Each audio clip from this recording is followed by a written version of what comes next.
Estamos iniciando o programa Check-in de hoje, ao vivo, TV Univates, também canal 15 da Brasrede, canal 15 da NET, e ao vivo pelo Facebook João Alves e Facebook da TV Univates. Nosso entrevistado de hoje já fez a Transamazônica de moto, fez a Transamazônica de Jeep, ele mais alguns companheiros aqui do Vale do Taquari, mas agora ele inovou. Ele e um outro amigo fizeram a Transamazônica de Fusca, um Fusca 76, é isso ou não? 76. 76, sem aro, com ar-condicionado já? Não, ele é condicionado, entrar numa janela e sair na outra. Nas ventarolas só? É, 1300L. 1300L. Alexandre Luiz Gerhardt. Alexandre, prazer em tê-lo de novo aqui no programa. Já veio nesse programa falar sobre outras aventuras, de Jeep, de moto, mas de Fusca 76 é o primeiro a ser entrevistado. Que bom, né? Que bom. Sempre uma novidade. Da onde surgiu a ideia, Alexandre, de fazer essa viagem de Fusca pela Transamazônica? Bem, quem me conhece, nos conhece, sabe que a gente tem o hábito de viajar de férias, né? E normalmente temos viajados de moto, fazer grandes viagens de moto, Ushuaia, Atacama, Carretera Austral, enfim. E normalmente somos 4 que viajamos, eu, Sérgio Barilli de Imigrante, Eduardo Rexel de Lajeado e o Fernando de Garibaldi. E esse ano a gente estava meio quieto, meio parado, não tinha programado nada. Até que o Sérgio Barilli, então, me procurou, que é o meu parceiro de viagem, né? E, nós tínhamos que dar uma volta. E ele externou a vontade de viajar essa vez dentro do Brasil. Como um dos parceiros não gosta de viajar dentro do Brasil, o outro recente tinha viajado, a gente decidiu que íamos só nós dois. Então, a princípio, iríamos viajar os dois de moto. Ele não sabia bem para onde, aí eu disse, olha, sugestão minha então, né? Refazer o trecho que eu tinha feito com os colegas aqui de Lajeado de Jeep, em 2000, que seria subir até a Transamazônica, até Marabá, e depois descer, fazer um trecho Transamazônica e descer pela Cuiabá-Santarém. Porém, a gente pensando, recapitulando na questão das condições da Transamazônica naquela época, muito buraco, e levando em consideração que as nossas motos são motos de grande cilindrada, 800, 1000 cilindradas, eu disse para o Sérgio, Sérgio, daqui a pouco não sei se essas motos lá seriam a condição ideal, porque a moto vai sofrer bastante e sempre é um desgaste maior para o piloto. Então a gente chegou à conclusão que talvez a moto ideal seja uma moto pequena, uma 250, 300, e ficamos com essa ideia. E começamos a procurar 2 motos usadas para a gente fazer o percurso. Nisso passam 2 dias, né? E o Sérgio vem tomar um café comigo e diz o seguinte, que ele pensou e chegou à conclusão que o nosso negócio era de Fusca. Fusca? De Fusca. Eu pensei, por que não de Fusca se a gente já foi de Jeep, né? Então a gente resolveu que nós íamos de Fusca e fomos de Fusca. O Fusca, mas quando ele diz o ano 76, você não te assustou, não? Não, porque eu já fui com o meu Jeep 49, então 76 é um carro novo, né? É um carro as pessoas têm a tendência a se espantar, achar que é uma dificuldade, quando na verdade não é essa dificuldade toda. A gente está comentando aqui em off, né? Da questão de as pessoas muitas vezes têm medo de ficar empenhado, têm medo que vão roubar alguma coisa, enfim. Então toda e qualquer viagem, o que os outros talvez consideram uma aventura, a gente considera uma viagem, um passeio, né? Todo e qualquer passeio desses demanda uma organização. Então, logicamente, com um carro de 76 com tantos anos, apesar de nós saber que estava em condições, que o Sérgio anda com ele regularmente, a gente faz o tema de casa e faz um pacotinho de peças de reposição. Então, nós aqui no Vale do Taquari, no Rio Grande do Sul, a gente tem o hábito de dizer que peça de Fusca a gente acha em qualquer esquina, até na farmácia, né? Eu acho que foi uma coisa interessante que a gente conseguiu constatar que isso no Brasil não é assim. Não é tão simples. Até Brasília, ok. De Brasília para cima, entrando no Tocantins todo, que a gente cruzou Tocantins, todo o Pará, Amazonas. Então, de Brasília, lá no norte, até descermos no Mato Grosso, os Fuscas praticamente não existem. Não existem. Não. Mas e qual? Eles usam mais caminhoneta, 4x4? Não, na Transamazônica, região norte, é caminhonete. Olha, se o nosso amigo Vink aí for vender a Maroc lá, ele vai ficar rico. né? É muita caminhonete e muito carro novo. Nós tínhamos a concepção que, pô, estrada de terra, condições ruins, o Fuca é um carro guerreiro, seria muito normal acontecer isso lá, mas não aconteceu. E depois, pensando, a gente chega à conclusão que, como as cidades lá também não são cidades tão antigas, não tem tanto carro velho, digamos assim. Sim, lá. Então antigos. é natural que não tenham tantos Fuscas, né? Então, na condição que a gente foi, a gente se preocupou em coisas básicas, né?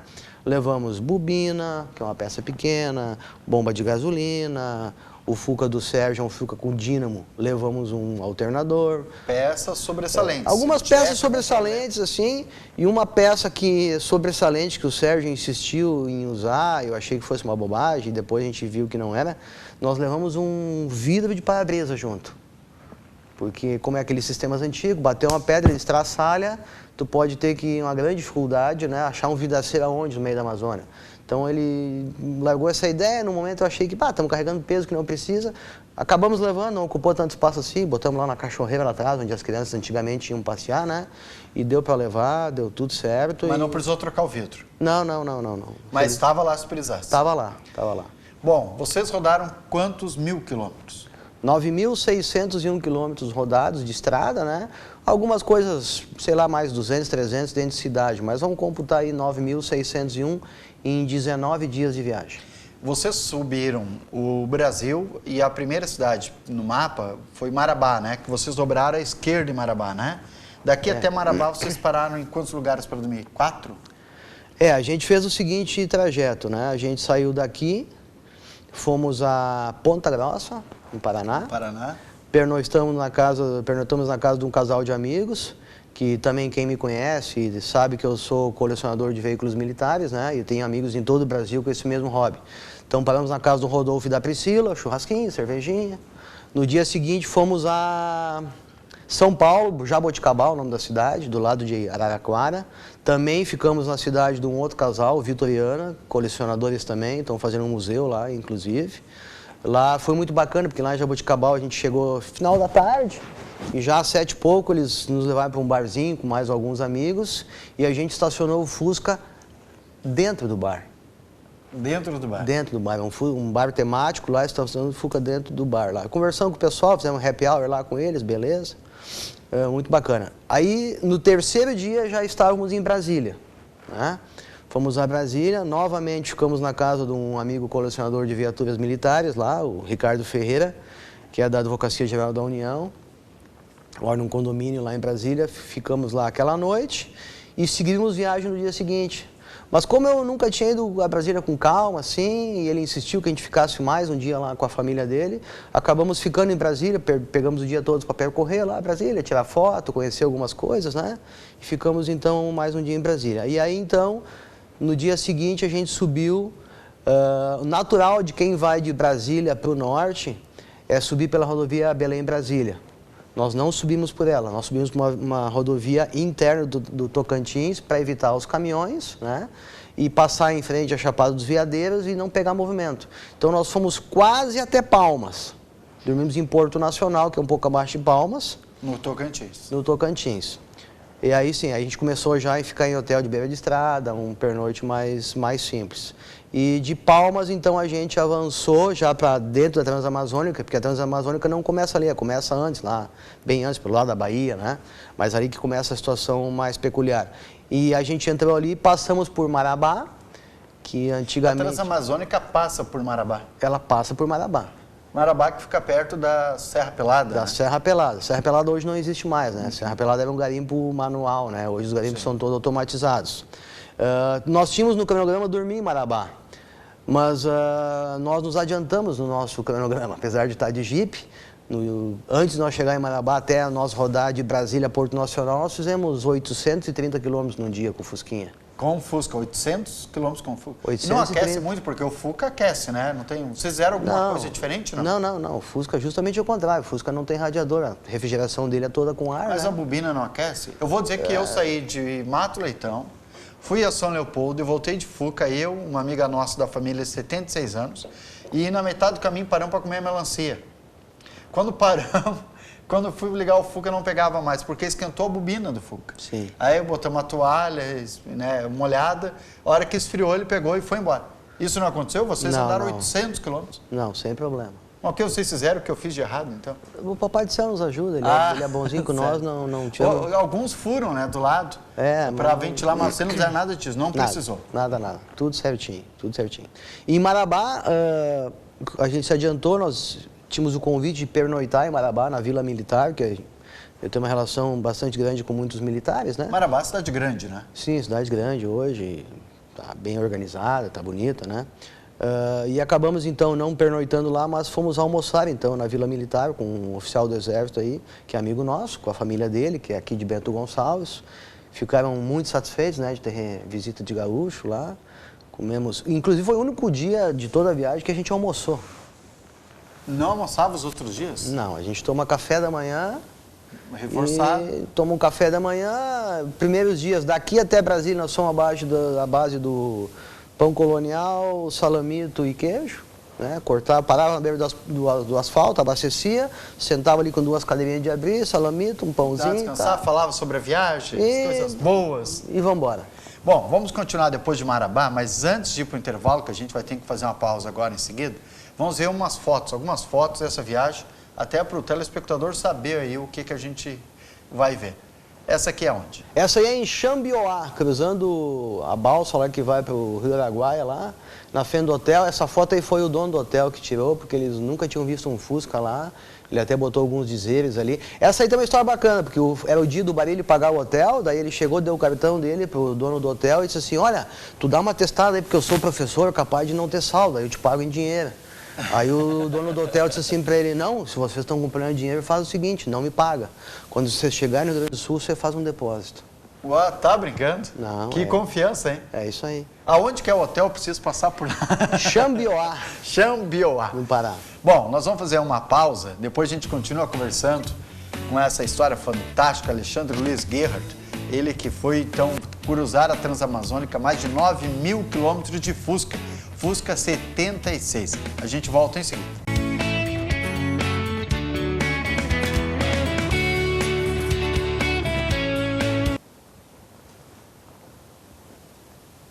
Voltamos com o programa Check-in de hoje aqui na TV Univates, nosso entrevistado Alexandre Luiz Gerhardt, natural de Porto Alegre, mas há muitos anos mora aqui no Vale do Taquari, na cidade de Teutônia. Fez mais de 9.000 quilômetros de Fusca, um Fusca 76. Está nos contando essa história. Você pode fazer a sua pergunta, se tiver alguma dúvida, aproveita que ele está aqui ao vivo falando conosco. Alexandre, a gente parou em Marabá. Marabá. Vocês passaram por Marabá, né? Almoçaram ali numa... Comeram o que lá? Churrasco não, né? Não, comemos um carreteiro no capricho, comidinha caseira, sobremesa, feita com muito carinho pelos gaúchos que estão lá. Pelos gaúchos que moram lá. Moram lá. Estão servindo o Exército Brasileiro, né? Um casal, né? Certo. Ele é militar, a esposa acompanha com os filhos. Tem que ser muito guerreiro para acompanhar essa milicada aí. É mesmo? Porque cada 2 anos tu mudar com família, com filho, não é fácil. Muda. 2 anos muda. Geralmente 2, 3 anos eles estão mudando de... E levam uma vida muito simples. Esse pessoal normalmente reside no que eles chamam de PNRs, que são as casas ou os apartamentos do Exército, que é cedido para eles, né? PNR é próprio nacional residencial. Então são casas simples, assim, então você vê como eles abrem mão de um monte de luxo que a gente hoje tem em casa, porque é a missão deles, né? Mas nos receberam assim de maneira excelente. E até porque eles sabem que depois de um determinado tempo, 2, 3 anos, vão se mudar de novo. Seguir. Né? Isso aí. Bom, depois de Marabá, vocês foram para onde? De Marabá a gente, então, entrou na 230, BR-230, que é a Transamazônica em si, e nós fomos em direção a Altamira, no Pará, né? Um trecho que... E aí começou o bacana da viagem de comparar as coisas realmente da Transamazônica de 19 anos atrás, de quando a gente foi de Jipe, com a de hoje, né? Então, de 19 anos atrás, de Marabá até a região de Altamira, lá em cima, era um trecho que na época estava todo ele de terra ainda, né? A gente via muito caminhão transitando com madeira pesada, em cima de um caminhão, 1, 2 toras no máximo. A gente via muita queimada naquela época, desmatamento. Então esse trecho hoje ele está todo asfaltado, todo ele asfaltado de excelente qualidade. As pontes não estão feitas ainda, porque isso é uma característica lá da região. O que eles fazem? Eles fazem primeiro todo o asfalto e depois vão se preocupar com as pontes. para não ter aquela coisa de a obra parar por causa da ponte. Não, faz todo o asfalto primeiro. Então, todo esse trecho ali de 500, 600 quilômetros, tudo asfaltado. Agora está na mídia a questão do desmatamento, das queimadas, né? A gente pode depois falar com calma disso, mas todo esse trecho que lá em 2000 a gente via as queimadas, hoje a gente vê vegetação, pastagem já, vegetação média e já vê algumas coisas de floresta. Então, se por um lado houve um desmatamento ou há desmatamento, eu pude com meus olhinhos ver que tem coisas que também já estão crescendo de novo. Ou seja, não tem desmatamento, não tem queimada.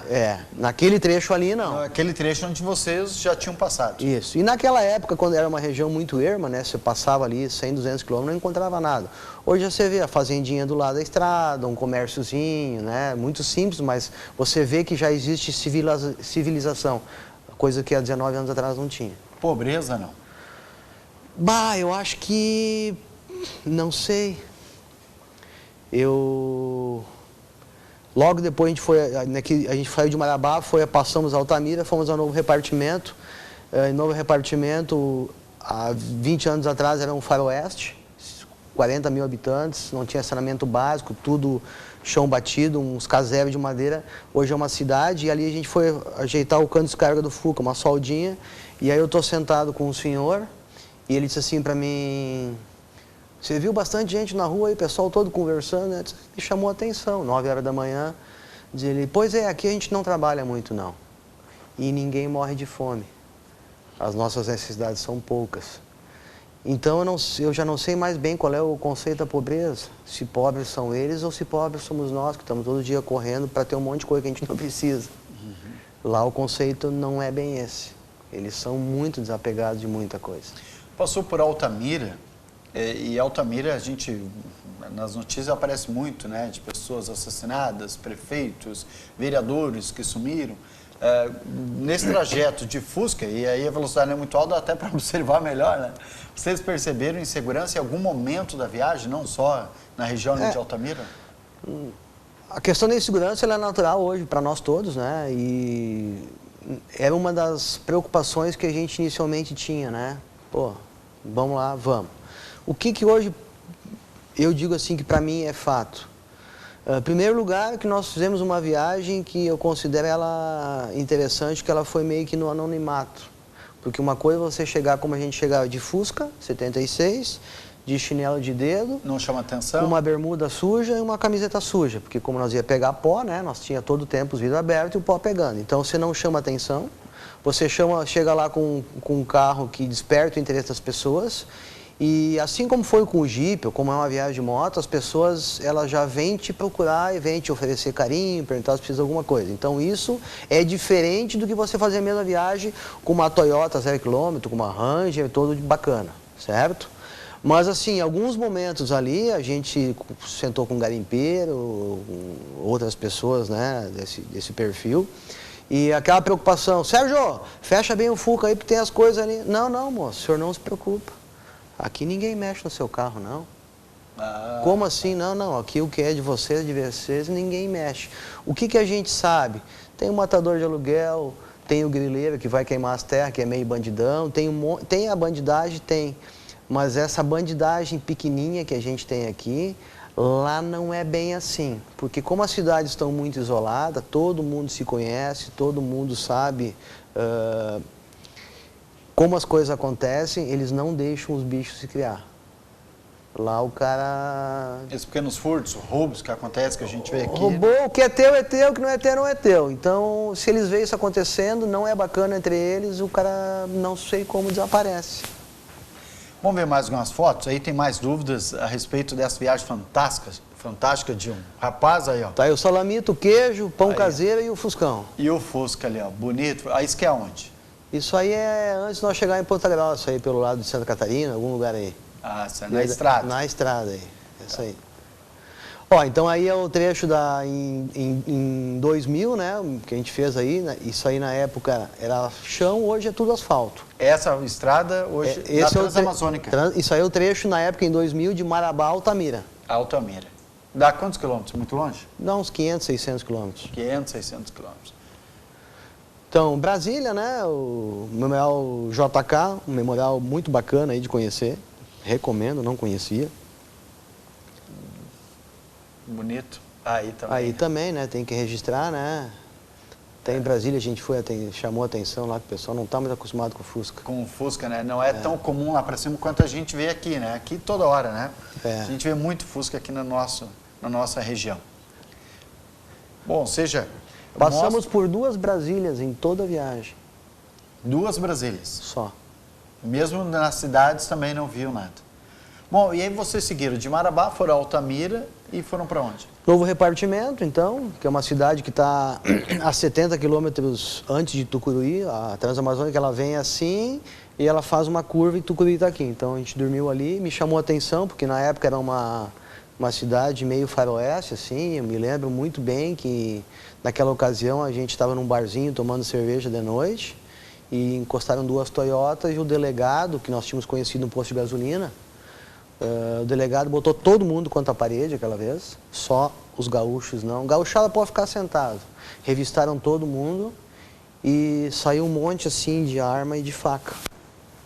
Que tiraram do pessoal lá de vocês. Então aquela vez ficou assim, aquela impressão assim de nem faroeste. terminaram de tomar cerveja. É, quase. Foram embora. Ó, tchau, nós vamos parar na próxima cidade. Agora a gente já viu um clima bem mais ameno, cidade limpa, organizada, com asfalto, né? E bem tranquilo. Dormimos em Novo Repartimento, ali tem um pedaço de asfalto ainda e tem um trecho que eles chamam lá, que é a Ladeira da Véia. A Transamazônica não é uma rodovia plana, como as pessoas pensam, é sobe e desce, sobe e desce. E a Ladeira da Velha é uma ladeira que está muito íngreme, que até hoje não asfaltaram, que é o terror dos caminhoneiros. A gente passou agora na seca de novo, tinha caminhão lá esperando o trator para puxar, que não consegue subir.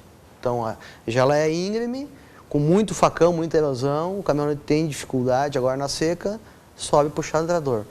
Quando chove, então, um trator consegue puxar, 2 tratores conseguem puxar um caminhão por dia, 2. A gente vê muitos vídeos, né, na internet, na televisão, que o tratorista fica parado, né? Fica esperando. Ele cobra, na verdade, é um emprego que ele tem, né? Enquanto o governo, o Estado não faz a parte dele, o tratorista coloca o trator e puxa e cobra para ajudar o caminhoneiro, ajudar aqueles que passam por ali. Isso aí. Que continua assim ainda, continua. Mas é um trecho que não é tão usado, por isso que é dessa maneira. Não é que ele não é tão usado, ele é um trecho de difícil engenharia, né? Porque ele é muito íngreme. Então, para subir, são 2 ladeiras, então para eles fazerem aquele trajeto, eles decidiram deixar isso para depois e tocar outros trajetos na frente. Esse eles deixaram... Isso é comum você encontrar 70 km de asfalto, daqui a pouco tem 20 que não são asfaltados por dificuldade, né, de construção, e daqui a pouco já tem asfalto de novo lá adiante. Bem, estamos conversando com o Alexandre Luiz Gerhardt, ele que é natural de Porto Alegre, mora em Teutônia, falando dessa viagem fantástica da Transamazônica. Tem algumas perguntas, algumas mensagens pelo Facebook. Daqui a pouco eu vou repassar isso ao Alexandre. A gente volta em seguida aqui no programa Check-in.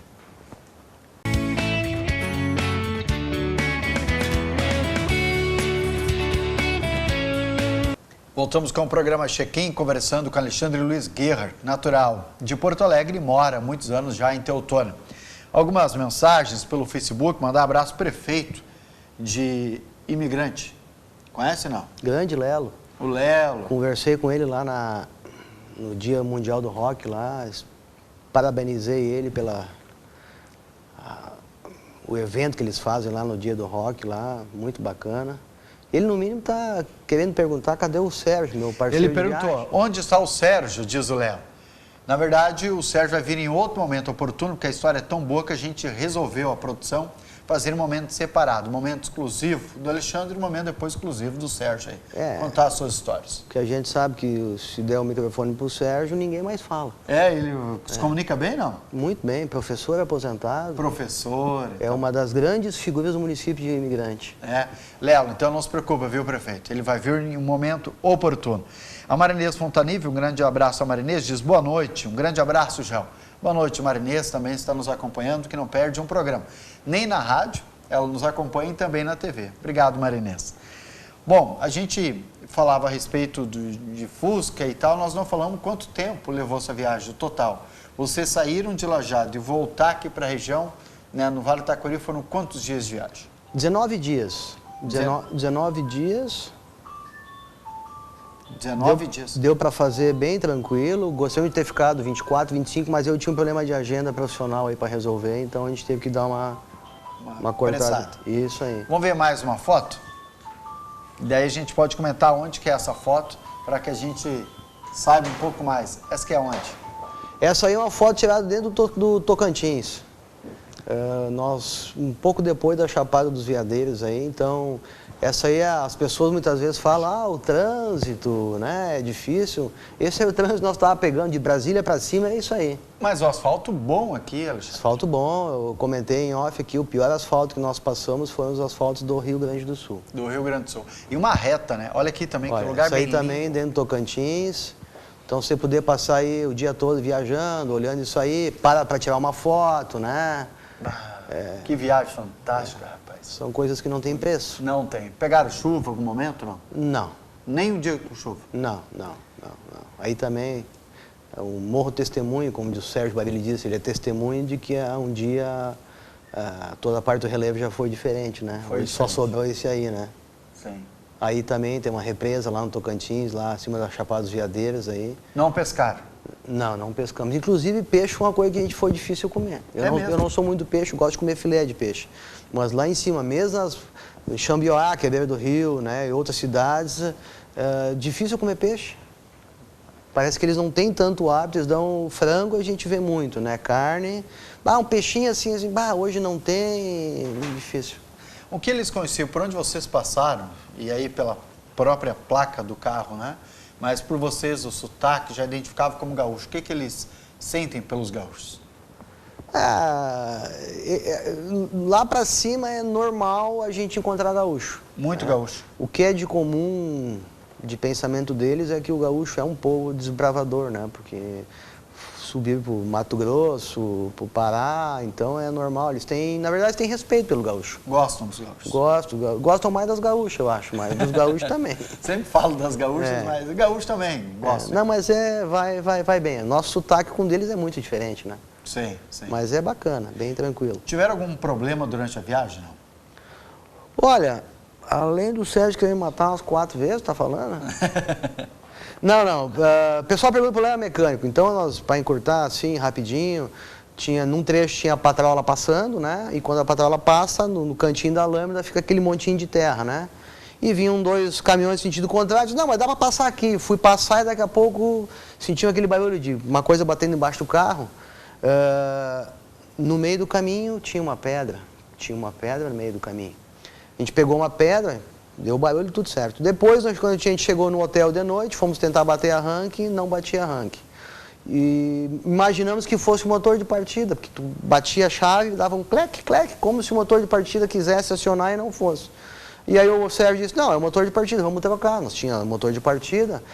Resumindo, depois nós tirar e botar o motor de partida 3 vezes, põe o velho, põe o novo, tira o novo, a gente chegou à conclusão que não era o motor de partida, era alguma outra coisa. Aí o Sérgio achou o cabo terra do motor de partida rompido, o cabo terra, e foi, aí é aquilo, e ficamos naquela tecla, até o momento que eu disse, não, se o problema é terra, pegamos os cabos de fazer ponte em bateria, botei no motor de partida, botei na bateria, batemos arranque e... Pegou. Não pegou. Aí o Sérgio disse, se o problema é o positivo, botamos o positivo lá e... Não pegou. Pegou. Aí tu me quebra. E aí nós fomos olhar, quando a gente pegou a pedra 200 quilômetros para trás, bateu embaixo do assoalho, onde está a bateria, jogou a bateria para cima, desengatou só o cabo positivo do motor de partida. O outro cabo positivo que alimentava todo o Fusca não desconectou, por isso que a gente não viu o problema lá atrás. Só que nisso a gente perdeu 3 horas de serviço, é aniversário do Sérgio, não deu para nós jantar, porque não tinha mais nada para jantar aquela hora, e acabou nós matando as últimas 3 latinhas de cerveja que a gente tinha na caixinha de isopor. Ou seja, dormir faceiro, amanhã a gente toca a vida. Bom, mas o motor de partida vocês levaram junto na viagem? Levamos, desse tamanhozinho aqui. Levaram que tipo de... O que vocês levaram junto? Levaram muita coisa, não? Bobina, motor de partida, bomba de gasolina, peça de distribuidor, fusíveis, lâmpadas, correia, cabo de acelerador, cabo de embreagem. Só Só o motor de partido que nem precisava. Nem precisava trocar, na verdade foi um cabo positivo que desengatou e a gente não se ligou nisso. As outras peças não usaram nada, não precisou. Não. Troca de óleo, precisaram fazer, não? Fizemos duas. Fizeram duas? Duas trocas de óleo. E 9 mil quilômetros, geralmente se faz com 5 mil. Vocês resolveram por... O Sérgio tem um carinho pelo Fusquinha dele. Por mais que a gente olhou o óleo estava bom. Como nós estávamos usando o carro direto todo dia, vamos trocar, R$60 para trocar e 2,5 litros de óleo. Sim. Né? E foi bem barbada. Tanto quando a gente teve que soldar um pouquinho o cano de descarga, que estava começando a arrebentar, estava um barulhinho diferente, como numa outra oficina lá adiante, que a gente depois teve que regular o freio, porque vai gastando a sapata, né? Nas duas oficinas, a gente usou as oficinas, as pessoas nos ajudaram a fazer ali a manutenção, soldar e na hora de fazer o acerto, vocês estão viajando, vocês precisam de ajuda, não custa nada. Não cobraram? Não cobraram. Isso quando a gente viaja de Jeep, viaja de moto, também acontece muito isso. As pessoas parece que se solidarizam com a gente, eu penso que elas tentam se colocar no lugar da gente e tentam ajudar. A gente também faz o mesmo, né? Num trajeto da viagem a gente encontrou um menino de bicicleta, um colombiano, há 8 anos pedalando. 8 anos pedalando. Tinha feito toda a Austrália, Estados Unidos, enfim, andou pelo mundo todo, ele estava lá e a gente começou a conversar, paramos daí para conversar com ele no meio do nada lá. Aonde isso? E isso foi no trecho entre Uruará e Santarém. É um trecho de 247 quilômetros que a gente levou quase 8 horas para fazer. Dos 247, 214 nós levamos 6 horas e 15 para fazer. Muito erosão, muito buraco, lama, estrada de chão. E aí, conversando com esse rapaz, né, eu perguntei, aí, como é que tu te vira? Não, eu durmo em posto de gasolina, eu durmo onde dá para dormir. E alimentação? Dizia, não, ele tinha uma cestinha, aquela cestinha de ceci, né, das meninas, tinha uma cestinha. Tem aqui, ó, tinha umas goiabas ali, eu vou comer, tá? Então, na hora de se despedir, nós só se olhamos, eu e o Sérgio, né, metemos a mão no bolso, notinha de 100. Ajudar ele? Ele não sabia como agradecer. O que ele disse, né? Vou passar um mês com esse dinheiro, R$100. Lá adiante, na volta, em Cáceres, no Mato Grosso, encontramos 2 rapazes, 2 baianos, que também estavam pedalando há 1 ano e meio. E uns dias antes, um deles tinha sido derrubado por um caminhoneiro. O cara estava todo machucado, com um buraco aberto na barriga. Não tem dinheiro para se tratar, sabe? Foi num pronto-socorro, Tava ali uma condição ruim e a bicicleta dele meio torta, né? Dizia, não, minha luta maior nem é comigo, minha luta é com a minha bicicleta, tá ruim de andar, tá? Puxamos 50, vai lá arrumar tua bicicleta. Então essa solidariedade aí, ela tem que existir, né? Porque aqueles 100 pila iam fazer muito mais falta para ele, ou 50, do que para nós. Sim. E o que vocês deixaram de pagar no concerto também, ou seja, vocês não pegaram para vocês, repassa para outra pessoa. Né? Isso aí. Muitas histórias, provavelmente, durante essa viagem, né? 19 dias juntos, né? Uma das foi bacana que lá em Novo Repartimento, que é esse local onde a gente fez a manutenção do Fusca, lá do motor de partida, no dia seguinte de manhã, estamos no hotel, a gente foi tomar café cedo, 6h30, estava eu, o Sérgio tomando café, chegaram 2 pessoas, foram nos cumprimentar ali, né? E o rapaz está servindo, ele olha assim e diz assim, mas eu acho que eu te conheço. Para ti? Eu disse pro rapaz, olha, tu até pode me conhecer. Se já tivesse passado pelo Rio Grande do Sul, a tua possibilidade aumentaria, né? Aí ele pensa mais um pouco e diz assim, tu é o colecionador de carro militar e de militaria? Nós te conhecemos lá do Batalhão de Comunicações de Bento Gonçalves. Bento Gonçalves. Eu disse, mas cara, como isso? Ele, não, ele foi militar em Bento Gonçalves, me conhecia de lá. Deu baixa do exército, fez um concurso para a Polícia Rodoviária Federal e está lá no Pará trabalhando. Então ele estava lá em deslocamento com outro colega e lembrou de mim. Então eu comento, a gente não consegue se esconder, né, tia? Não tem. Alguém sempre sempre vê, sempre nos acha, que é bom, né? Isso. Coisas boas. Vamos ver mais algumas fotos do Alexandre e do Sérgio, que fizeram essa viagem fantástica aí.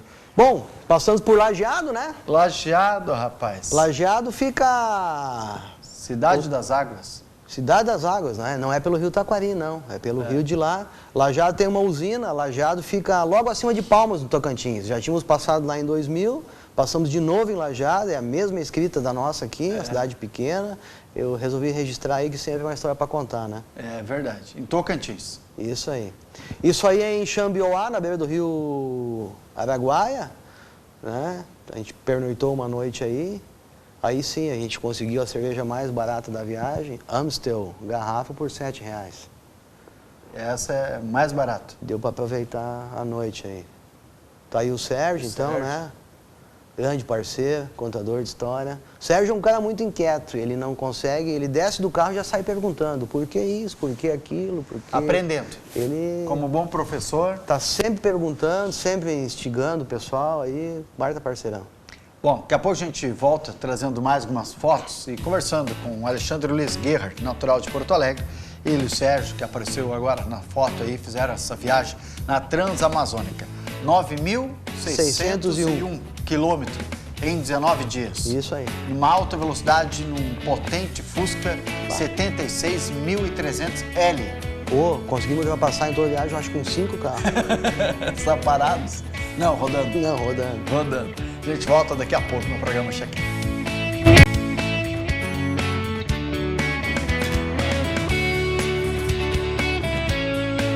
Voltamos com o programa Check-in de hoje, aqui na TV Univates, ao vivo, canal 15 da NET, canal 15 da Brás Rede, e ao vivo também no Facebook da TV Univates, Facebook Joel Alves. Estamos conversando com o Alexandre Luiz Gerhardt, ele que fez essa viagem, ele e o Sérgio, atravessando então vários estados, Transamazônica, que está boa, né? Tem até asfalto agora, bonito asfalto, né? Vocês, durante a viagem, viram muito polícia, muita blitz, muita fiscalização, não? Não, a gente percorreu, então, 14 estados, praticamente na subida, então, que passamos aqui, Santa Catarina, Paraná, São Paulo, né, Goiás, Distrito Federal, Tocantins, até o Pará, basicamente nenhuma polícia. Nada. Em todo o trajeto, 70%, 80% dos postos policiais ou vazios ou abandonados, né? Até um colega da PRF aqui de Lajeado me disse que eles até estão preferindo que o policial esteja na estrada e não no posto, né? Que ele é mais efetivo na estrada. Mas nós não vimos policiamento, a gente começou a perceber policiamento e fiscalização de Rondônia para baixo, Mato Grosso do Sul, por causa do escoamento dos caminhões, um pouco mais de trânsito. Mas na subida, praticamente ninguém. Nada? Nada. Bom, quanto vocês gastaram para fazer essa viagem aí? 19 dias, percorrendo 9.600 quilômetros. Os dois juntos gastamos R$6.800, R$3.400 para cada um. Para cada um. Isso é muito barato. Muito barato. Muito.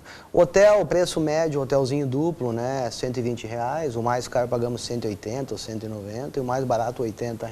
Duplos, dividia em dois. E assim, ó, quartinhos sempre bom, banho quente, banheiro privado, né, nenhum luxo, né, mas dá para atender a demanda. Perfeito.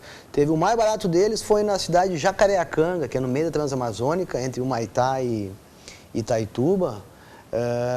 Jacareacanga ela é ainda muito rústica, quase um faroeste, digamos assim. Então, quando a gente desceu para o café da manhã, vou tomar café da manhã. É uma sala muito pequena, com uma mesa grande, um saco de pão, com os pãozinhos franceses, os cacetinhos, pacote de bolacha, café e leite, um pote de margarina, uma faca, uma colher e um pote de açúcar. Então, todo mundo comparte aquela faca ali, entendeu? E aí a gente estava ali com as pessoas ali, a gente do garimpo, né, grileiro, é um ambiente, primeira impressão, um pouco mais familiar, assim. Mais pesado, né? Mas a gente tem a destreza ali, puxa assunto aqui, conversa ali, daqui a pouco já está todo mundo conversando com a gente, batendo foto, filmando. Então, eu acho que essa questão a gente falou lá de perigo, disso, está muito no teu próprio comportamento, como é que te comporta, o que tu demonstra para o pessoal, muito tranquilo. Qual era a estratégia de vocês durante a viagem? Vocês andavam o dia todo, paravam quando escurecia ou andavam até descansar? Ou como toda e qualquer viagem, tem uma pré-agenda programada, né? Mas o negócio é não viajar de noite. Me programei sair daqui e andar até o ponto X. Se antes do ponto X escurecer, eu tenho de dormir, encosta e para lá. Então a gente tentava assim, tem dias que a gente fez 250 km, tem dia que a gente fez 830, eles eram mais ou menos programados pelo que a gente queria ter de tempo no caminho para ver alguma coisa, parar, conhecer algum lugar, né, conversar com as pessoas. Então, se tu tinha 300 quilômetros, tinha 10, 12 horas de luz para fazer, te permitindo um ritmo mais devagar, quando parava para abastecer, conversar um pouco com as pessoas. Lá no meio do caminho, a gente parou num posto de abastecimento de garimpeira, sabe? Um lugar que não tem nada, mas tem um restaurantezinho, uma mercearia, vende gasolina, tem 2 aviões. A gente achou interessante parar lá, sentamos, tomamos umas Itaipava lá com os garimpeiros, que conversaram, contaram a história deles, já nos convidaram para ficar lá 1, 2 dias. Então, nós não tínhamos, assim, a necessidade de cumprir um cronograma.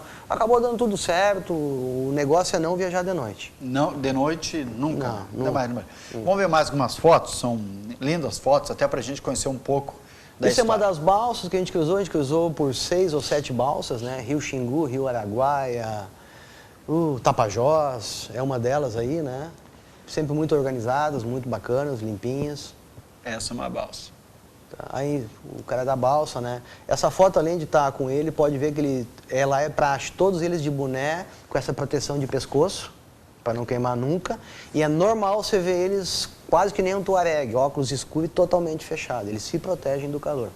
O sol ardido. Tá aí o policial rodoviário, os 2 policiais federais, né? Os 2 do meio, né? O de azul lá que me reconheceu, o de vermelho que é parceiro deles, são gente da PRF que hoje transita lá para fazer as escalas de serviço deles.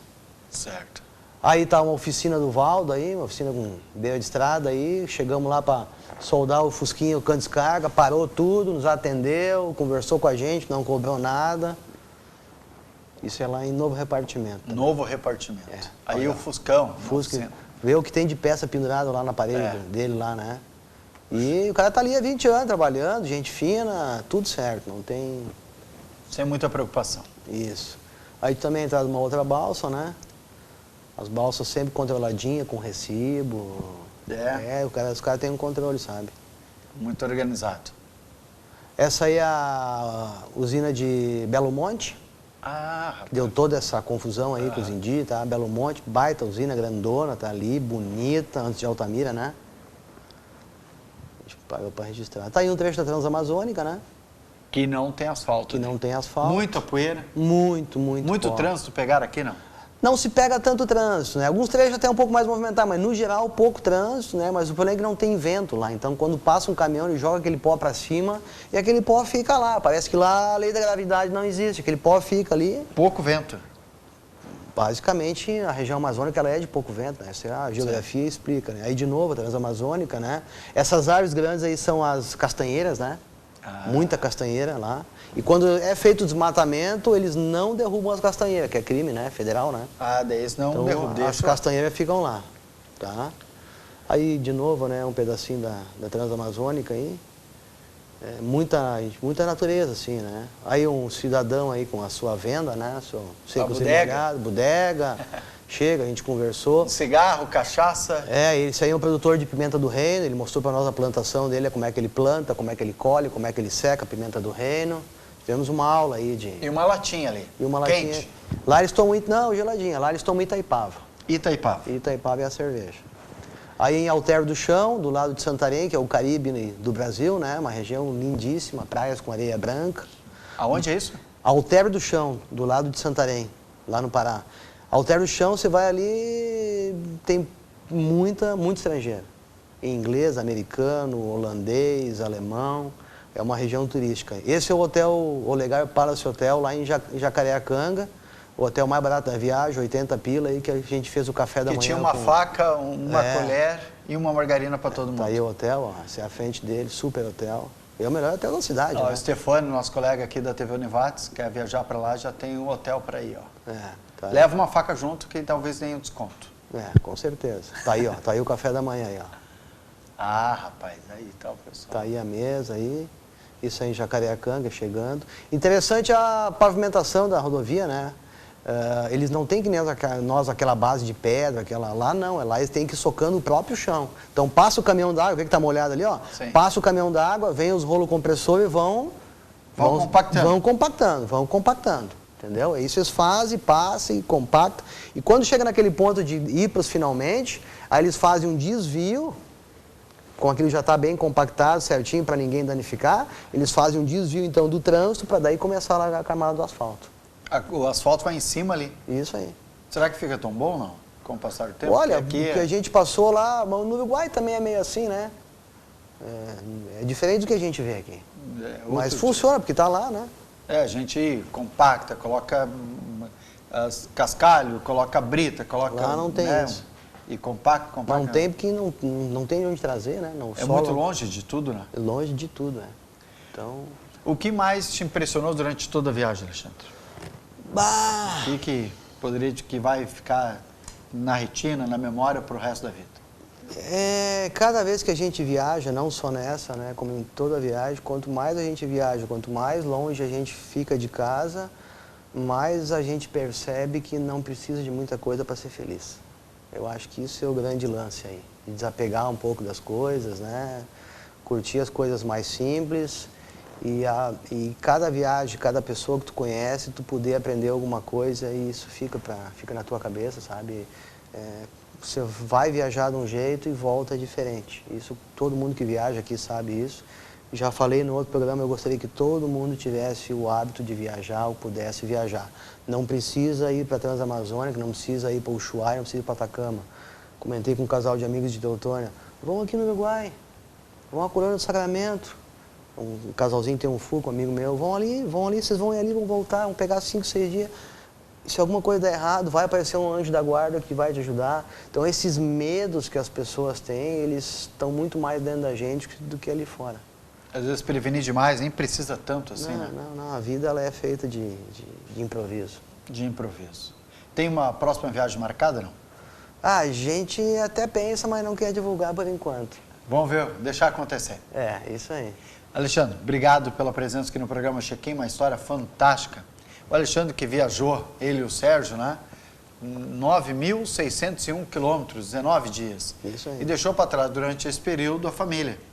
A filha, a Lola, qual o nome da Lola? Maria Carolina. Maria Carolina, está conosco aqui também. Isso aí. E quem mais ficou em casa? Ficou o Marco Túlio, estudante da Univates aí, da engenharia aí, e a patroa Tassiane, né? Tassiane. Porque enquanto alguém viaja, alguém tem que trabalhar. Alguém tem que trabalhar, tem que cuidar dos filhos. Isso aí. Arrumar as coisas, né? Não, isso é uma coisa imprescindível. O apoio da família, e eles entendem que não é egoísmo da gente viajar sozinho. Esse tipo de viagem, esse tipo de situação, em família é complicado. É um desapego muito grande e algumas coisas têm que ser feitas só entre a gente. E o tempo, né? São 19 dias, né? Como é que vai? É difícil conciliar a agenda de todo mundo. A gente também faz as nossas coisas familiares quando dá, né? Mas quando não dá, então dá para curtir um pouquinho. Mas foi um prazer ter vindo aqui de novo. Alexandre, obrigado, viu? Satisfação. Este é o nosso entrevistado de hoje, Alexandre Luiz Gerhardt. Na semana que vem nós vamos ter um outro entrevistado ou entrevistada. Para onde será que foi? Que viagem fez? Para onde? O que aprendeu? Quais novidades? Quais os desafios? Aqui no programa Check-in da TV Univates, toda semana, toda segunda-feira, a gente traz alguém para falar sobre viagem, cultura, turismo e, sobretudo, aprendizado. A gente volta na semana que vem. Beleza.